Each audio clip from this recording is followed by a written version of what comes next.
नमस्कार. मालिकेच्या पुढील काही भागांमध्ये आपल्याला खूपच जबरदस्त असा ट्विस्ट पाहायला मिळणार आहे. म्हणजेच रंजकदार असं वळण येणार आहे. जो युवराज आता अडून राहिलेला आहे की जोपर्यंत तारिणी येऊन माझ्या पायावरती नाक घासून माझी माफी मागत नाही तोपर्यंत मी खांडेकरांच्या घरी येणार नाही. पण तारिणी जेव्हा तिथं जाते आणि कशा पद्धतीने युवराजची वाट लावते, युवराजला असं काय म्हणते आणि युवराज स्वतःच बॅगा घेऊन आता खांडेकरांच्या घरी यायला निघतो हे आपल्याला पाहायला मिळणार आहे. तर त्यासाठी हा व्हिडिओ शेवटपर्यंत पहा. त्याचबरोबर चॅनलवरती नवीन असाल तर चॅनलला नक्की सबस्क्राईब करा. इकडे तारिणी आणि युवराज केदार बाहेर आलेले असतात. पाहतात तर काय, युवराज दारू पिऊन आलेला आहे आणि युवराजने निशीला ढकललेलं आहे.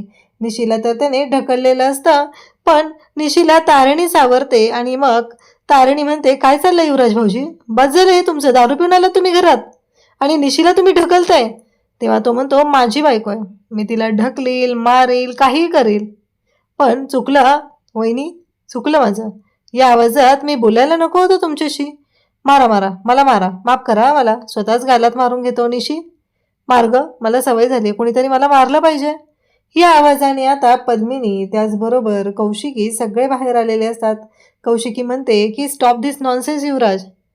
तेव्हा युवराज म्हणतो की शट अप. मागाशी जेव्हा माझ्या बाबतीत सगळेजण हे बोलत होते तेव्हा कुठे गेलेलीस, तेव्हा नाही आली सांगायला. कौशिकी ताई, आत्ता आलीस का तू? कौशिकी म्हणते युवराज स्टॉप धिस. पण युवराज मात्र ऐकायलाच तयार नसतो. युवराज म्हणत असतो की नाही, मला ना कळतच नाहीये. आणि मग तो निशीवरती हात उचलायला जातो. त्याचबरोबर कौशिकीची सुद्धा तो चुकीचं वागत असतो. आणि नेमकं त्याच वेळेस आता तिथे तारिणी येते आणि तारिणी त्याचा हात पकडते आणि म्हणते की बस बस झालं युवराज भाऊजी, तुम्ही दारू पिऊन आलात, अशा पद्धतीने वागाल असं स्वप्नातही वाटलं नव्हतं. हे सगळं तुम्ही जाणून बुजून करत आहात, असं म्हणत तारिणी आता चिडलेली असते. आणि तारिणी म्हणत असते की बस. पद्मिनी म्हणते की तू मध्ये बोलू नकोस आमच्या, तुला मध्ये बोलण्याचा अधिकार नाही.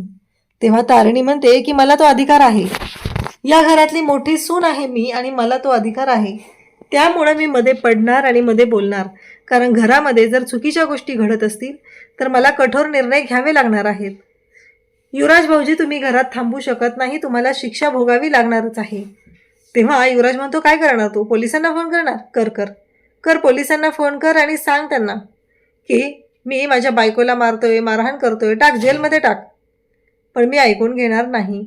युवराज म्हणतो की तुम्हाला दोघांनाच घराच्या बाहेर काढतो. असं म्हणत युवराज तारिणी आणि केदारला घराच्या बाहेर ढकलत असतो, कारण केदार सुद्धा तेवढा चिडलेला असतो आणि केदार त्याच्या अंगावर धावून येत असतो. आणि त्याचवेळी कौशिकीने केदारला थांबवलेलं असतं. युवराज त्या दोघांना ढकलण्याच्या नादात स्वतःच दारात जाऊन पडतो. आता पद्मिनी तारिणीला म्हणते, बस झालं, मगाशी माझ्या मुलाच्या बाबतीत एवढं सगळं झाले आणि आता त्याची अवस्था बिघडली, ह्याला सगळ्याला जबाबदार तू आहे, तुझ्यामुळे झालं हे सगळं. तेव्हा तारिणी म्हणते की बस झालं पद्मिनी काकू, सगळं माहिती आहे का तुम्हाला, या सगळ्याला जबाबदार तुम्ही आहात, तुमच्यामुळे या सगळ्या गोष्टी घडत आहेत. कसं आहे, एक आईच ह्या सगळ्या गोष्टींसाठी जबाबदार असते. तुम्हाला माहीत नसेल तर एक गोष्ट सांगते. एक मुलगा लहान असतो आणि तो शाळेतून एक पाटी चोरतो आणि घरी घेऊन येतो. तेव्हा त्याची आई खूप खुश होते आणि त्याला म्हणते की खरंच वा बाळा, खूप छान केलंस. त्यानंतर तो हळूहळू छोट्या छोट्या सगळ्या चोऱ्या करतो, शेजापाजाऱ्यांच्या वस्तू चोरायला लागतो आणि त्यानंतर तो मोठा गुन्हेगार होतो, मोठा चोर होतो, दरोडेखोर होतो आणि त्याला आता मृत्यूदंडाची शिक्षा सुनावली जाते. तेव्हा तो म्हणतो की मला माझ्या आईशी एक गोष्ट बोलायची, ही माझी शेवटची इच्छा आहे. आणि तो त्याच्या आईच्या कानाचा चावा घेतो. सगळेजण म्हणू लागतात, का हे, का केलंस तू असं? तो कान काही तोडल्याशिवाय सोडत नसतो, त्याच्या आईचा कान तोडतो. आणि त्यावेळेस त्याला विचारलं जातं, तेव्हा तो म्हणतो की आज मी इथं आहे ना, या सगळ्याला माझी आई जबाबदार आहे. जर तिने लहान असताना माझं चुकलं होतं तेव्हा मला पाठीशी न घालता मला शिक्षा दिली असती तर आज माझ्यावर ही वेळ आली नसती. तुम्ही विचार करा, कारण जेव्हा युवराज भाऊजींकडून पहिली चूक घडली तेव्हा पद्मिनी काकू तुम्ही त्यांना पाठीशी घालायला नको होतं, आत्ताही तुम्ही पाठीशी घालताय. तेव्हा कौशिकी म्हणते की मला तारिणीचं पटतंय, युवराजनं जे काही केलेलं आहे त्याची शिक्षा त्याला भोगावी लागेल. कारण पद्मिनी काकू, आज तुम्ही जेवढं जबाबदार आहात तेवढंच मी सुद्धा जबाबदार आहे. आपण फक्त त्याचे लाड करत गेलो, त्याच्या बाबतीत कोणताच डिसिजन घेतला नाही, पण आज या सगळ्याला जबाबदार आपण दोघे आहोत, युवराजच्या वागण्याला. तारिणीने युवराजला बाहेर काढलेलं असतं आणि दरवाजा बंद करून घेत असते. कौशिकी म्हणत असते की दरवाजा बंद कर. तारिणी दरवाजा बंद करते.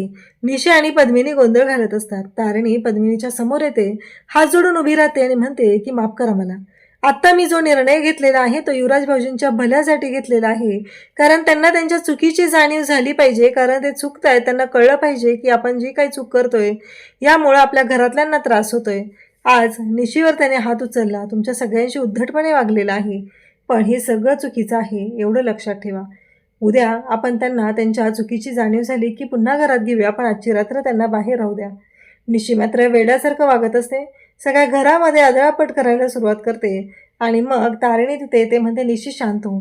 निशी ऐकायलाच तयार नसते. मला युवराजला आत घ्यायचंय, माझा युवी आत आला पाहिजे, तो बाहेर राहतोय. या गोष्टीचा तिला खूप त्रास होत असतो. कौशिकी ताई तुम्ही सांगा असं म्हणून ती कौशिकीला मध्ये बोलवते. कौशिकी म्हणते हो मी सांगते. पण निशी ऐकायलाच तयार नसते. कारण तारिणी म्हणत असते की नाही, काही झालं तरी युवराज भाऊजींना घरात घ्यायचं नाही. जर त्यांच्या डोळ्यामध्ये त्यांना पश्चाताप आणि त्यांना चुकीची जाणीव झाली असं दिसलं तर तुम्ही अवश्य घ्या, पण त्याशिवाय तुम्ही घ्यायचं नाही. तेव्हा निशीला राग येतो. निशी म्हणते बघितलं का कौशिकी ताई, तुमचं पण कान भरत आहे. आणि तसं म्हणता क्षणी तारिणीला राग येतो. तारिणी निशीच्या खानदिशी कानाखाली वाजवते आणि म्हणते की शांत हो. आणि इकडे कौशिकी तारिणीला समजवत असते. म्हणते की नाही नाही कौशिकी निशी, आपल्याला ह्या सगळ्या गोष्टींचा विचार करावाच लागणार आहे. इकडे तोपर्यंत चेतना आणि त्याचबरोबर ईशाला ही गोष्ट कळलेली असते की युवराजला घराच्या बाहेर काढले. पद्मिनी म्हणत असते आजपर्यंत माझ्या मुलाशी अशा मोठ्या आवाजात सुद्धा कोणी बोललं नाही, पण या ईश्वरे इकडे या तारिणीने खूप मोठा गोंधळ घातलेला आहे. आता निशी ऐकायला तयार नसते. तारिणी म्हणते बस झालं निशी, खूप वेळ झालं मी तुला समजवते, तुला कळतच नाही आहे का गं? कारण त्यांना त्यांच्या चुकीची जाणीव होणं गरजेचं आहे. तू त्यांच्यावर जीवापाड प्रेम करते, पण त्या माणसालाही ते कळलं पाहिजे ते तुझ्याशी कशा पद्धतीने वागतात. पण निशी ऐकायलाच तयार नसते. तारिणी म्हणते शांत हो. इकडे केदार आणि तारिणी बोलत असतात. तारिणी म्हणते की मला नव्हतं हे सगळं करायचं, पण मला माहिती आहे की तो युवराज जो आहे तो चुकीचा आहे आणि तो चुकतच असतो. त्यामुळे आपल्याला हा निर्णय घेणं गरजेचं होतं. आता सकाळी दुसऱ्या दिवशी तारिणी उठलेली असते, लिंबू सरबत बनवत असते. त्याचवेळी कौशिक येते आणि कौशिकीला तारणीच्या ते काय हवंय, कॉफी शोधताय का तुम्ही, हे घ्या तुमची कॉफी बनवून झालेली आहे असं म्हणत तारिणीने आता कॉफीचा मग कौशिकीच्या हातात दिलेला असतो. तारिणीला कौशिकी विचारते हे काय करते सरबत, तेव्हा ती म्हणते युवराज भाऊजींसाठी करते ना, कारण त्यांना डोकं जड झालं असेल, त्यांना त्रास होत असेल ना, त्याच्यासाठी करते. आता मात्र ती शोधू लागते सगळीकडे, पण युवराज कुठंच दिसत नाही, गाडीही दारात दिसत नाही. आता मग ती धावतच आत येते. इकडे निशी मात्र आपल्या आईला रडून रडून सांगत असते की तारिणीने एवढा त्रास दिलाय, युवराजला त्रास दिलाय, मला त्रास दिलाय आणि माझ्याशी चुकीचं वागलेली आहे. आणि इकडे तेवढ्यात सुमी तिथे येते आणि मम्मा काल मला ना तारिणीने कानाखाली सुद्धा मारली. तेव्हा सुमी म्हणते जे काय केलं असेल ना तारिणीनं ते तुझ्या भल्यासाठीच केलं असेल, तुला ते पटणार नाहीये पण मी स्पष्टपणे तुला सांगते असं इकडे आजी बोलत असते. आता कौशिकी तिची जी 11ची मीटिंग असते ती पोस्टपोन करते आणि म्हणत असते की काय झालं तारिणी. तारिणी सगळीकडे शोध घेते पण तिला कुठेच युवराज घरात दिसत नाही. त्याचवेळी पद्मिनी तिथे येते आणि म्हणते की एक गोष्ट लक्षात ठेवायची, जर का तू माझ्या युवीला घरी आणलं नाहीस तर गाठ माझ्याशी आहे असं ती सांगू लागते. तेव्हा तारिणी म्हणत असते की हो, त्यांना मी घेऊन येईल असं तारिणी स्वतः बोलत असते. आणि मग इकडे युवराज मात्र आता उठलेला असतो. आजी त्याच्यावरती चिडलेली असते. आजीला माहिती असतं की याने काय गोंधळ घातलाय. बाबा पाणी घेऊन आलेले असतात. ते म्हणत असतात काल तुमची तब्येत ठीक नव्हती. रेखा मात्र त्यांना शांत करत असते. आजी म्हणत असते की कसं आहे माहिती आहे का गो निशी, की आत्ता काहीही झालं तरीही या सगळ्या गोष्टी ज्या आहेत त्या तुला वाटतं तुझ्या मनाप्रमाणे घडतात. तुझं माहेर आहे, पण माहेरपणाला येताना आनंदात देत जा. ज्या पद्धतीत काल तुम्ही आलेला आहात ती पूर्णपणे चुकीची आहे. त्याचबरोबर इकडे आता केदार आणि तारिणी खूप शोधाशोध करत आहेत. युवराज कुठेच दिसत नाहीये. तेव्हा त्यांना दोघांनाही वाटतं की नक्कीच तो घरी गेलेला असणार आहे. मग नमाला फोन कर, सुमीला फोन कर असं केदार सांगत असतो. मग तारिणी नमाला फोन करते आणि विचारते काय झालं. तेव्हा ती सांगते की काल रात्रीच निशिताई घेऊन आलेली आहे युवराज जिजूंना.